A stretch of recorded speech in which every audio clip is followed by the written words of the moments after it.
Y'all ready to talk some Rage Against the Machine? Because I am. Let's go and rank all 4 of their bodies of work. Quick little ranking. You know, all solid bodies of work. Can't hate on this band. There is a covers album, which I'm going to include. It's an album.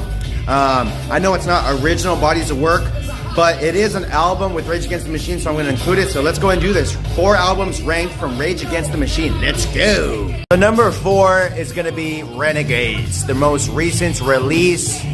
I put this one number 4 because it's mainly covers, and some of them they nailed, some they didn't. The ones I didn't like, I did not like at all. But the ones I liked, I thought they really held up and they really did some songs, some service. Not really an album I come back to. I throw it on really for maybe to get warmed up, or, you know, if I'm smoking a cigarette or just getting set up. But this has not really ever been a go-to for Rage Against the Machine. But the ones I did dig was How I Could Just Kill a Man. I mean, Pistol Grip Pump is fire. Now, if Rage would have kept doing what they did on Renegades of Funk, this would have been my favorite Rage album. This is killer. We're the Renegades of Funk. We're the Renegades of Funk. Also, I'm housing. For the most part, those were really the only ones I really dug. And that's why I don't really come back to this one too much. Only a couple bangers. Keeping it going with my number 3, The Battle of Los Angeles. I do think this album is actually really good still. Really good tracks on here. Not gonna lie, some of my favorite Tom Morello work is on this album right here. The production really stands out to me. That's really what makes me come back to this album, is really the production. Zach's verses on this one, I just thought were fun.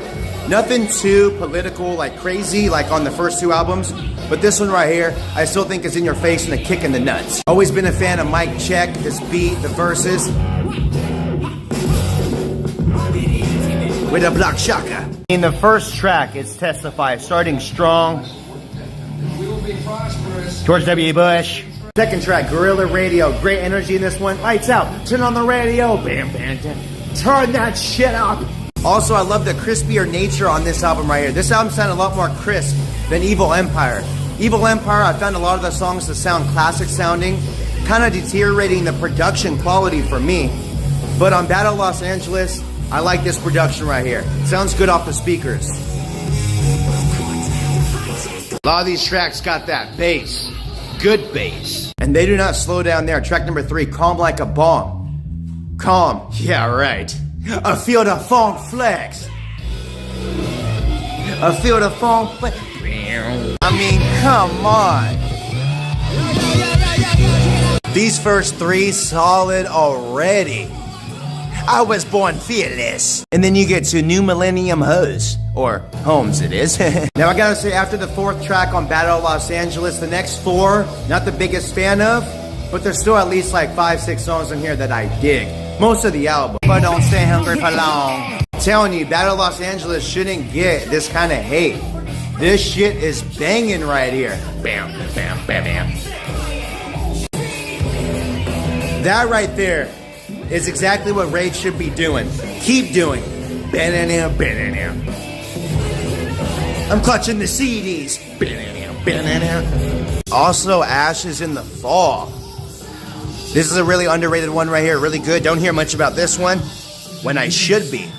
This shit's too damn good to just slip under the rug. Keeping it going with my number 2. Yes, guys, I know a lot of you guys are going to be tripped out because I know this is Rage's best album to most. But my number 2 is going to be Evil Empire. Now, I personally love this album. I love all Rage Against the Machine's bodies of work. But I do have some flaws with this album. Number 1, the production quality.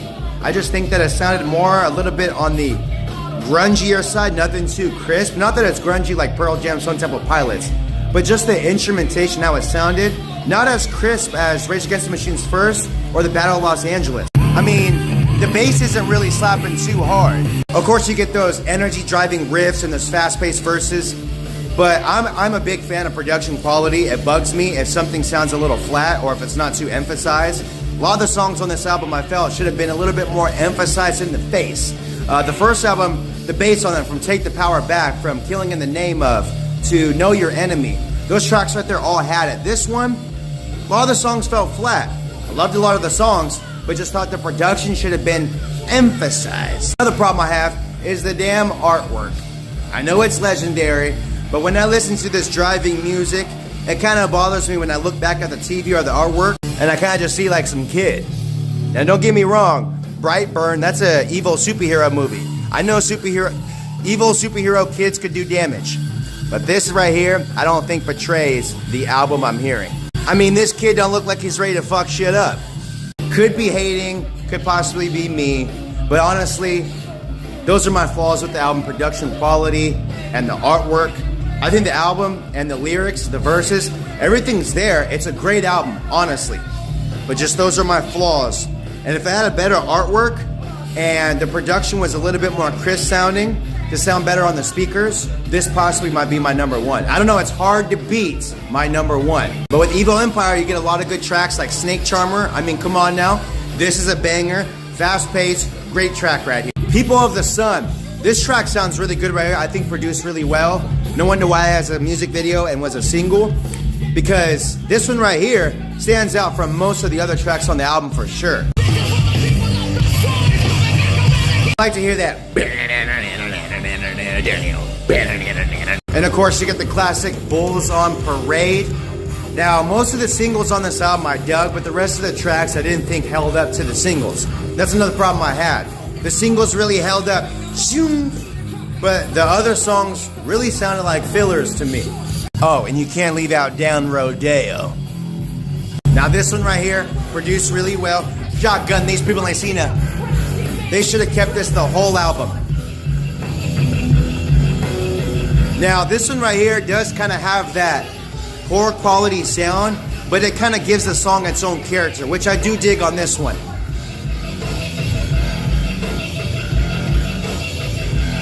And my number one, Rage Against the Machine's first album, self-titled, Rage Against the Machine.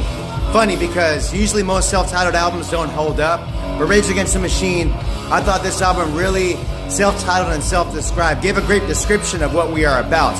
We are coming for your throats, we are strong, we got shit to say, we got messages to get across, and we're gonna do it over these killer beats, and I'm gonna scream it at you, rage it out. I think everything about this album is just perfect. Not only is it Rage's best album, but I think it's honestly one of the best ragiest albums. Not Rage Against the Machine albums, but ragiest. I think a lot of these tracks have so many good switch-ups, and the consistency from playing track 1 to 10, that's honestly really good. You can throw this album in, go from track 1, 2 to 3 to 4 to 5, and they flow perfectly. And it's only 10 tracks, so it's not too short or long. Calls for a great listen from top to bottom. Perfect album. You get the classic bomb track, first track, Rage Against the Machine's most classic, most fuck you song ever made right here, ever.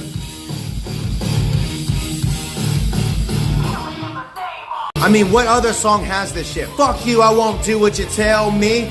Fuck you, I won't do it. This is awesome.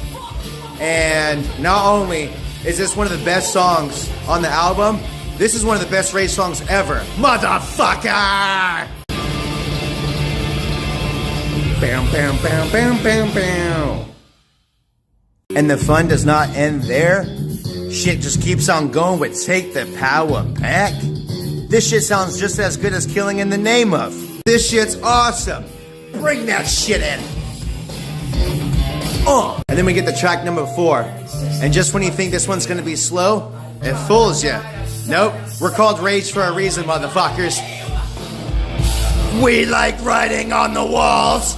And also, I want to point out this guitar quality sound, this drop, so crisp and bassy, amazing.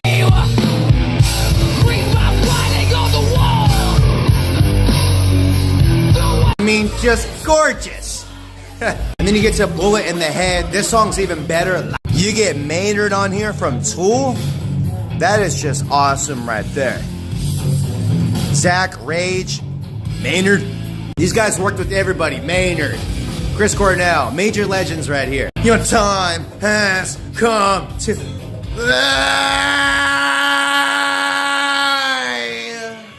I mean, this guitar work is just awesome.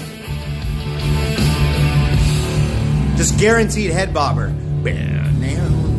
Also, the last track, Freedom, has so much shit going on in here that they ended off with such... This track is awesome right here, Freedom. Honestly, all the songs on Rage Against the Machine self-titled first album is fucking spectacular. So guys, that is my number one, Rage Against the Machine self-titled. The most fiery album of all. I know I might have pissed some people off putting Evil Empire number 2, but you know what? Rage Against the Machine have all great bodies of work. You can't go wrong. But me personally, this was the album that really got me into Rage. Did a cover of Know Your Enemy. Always been a fan of Killing in the Name of. Take the Power Back. So many classic tracks on here.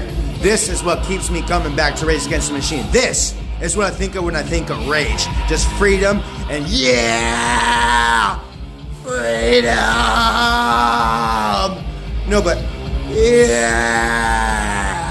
Thank you guys for watching. Let me know, what is your Rage Against the Machine ranking? Are you a Battle Los Angeles fan, Evil Empire fan, Renegades fan, the first album? Do you agree? Let me know, guys, down in the comment section. And as always, thank you for watching, and let me know what else to review. Rage Against the Machine.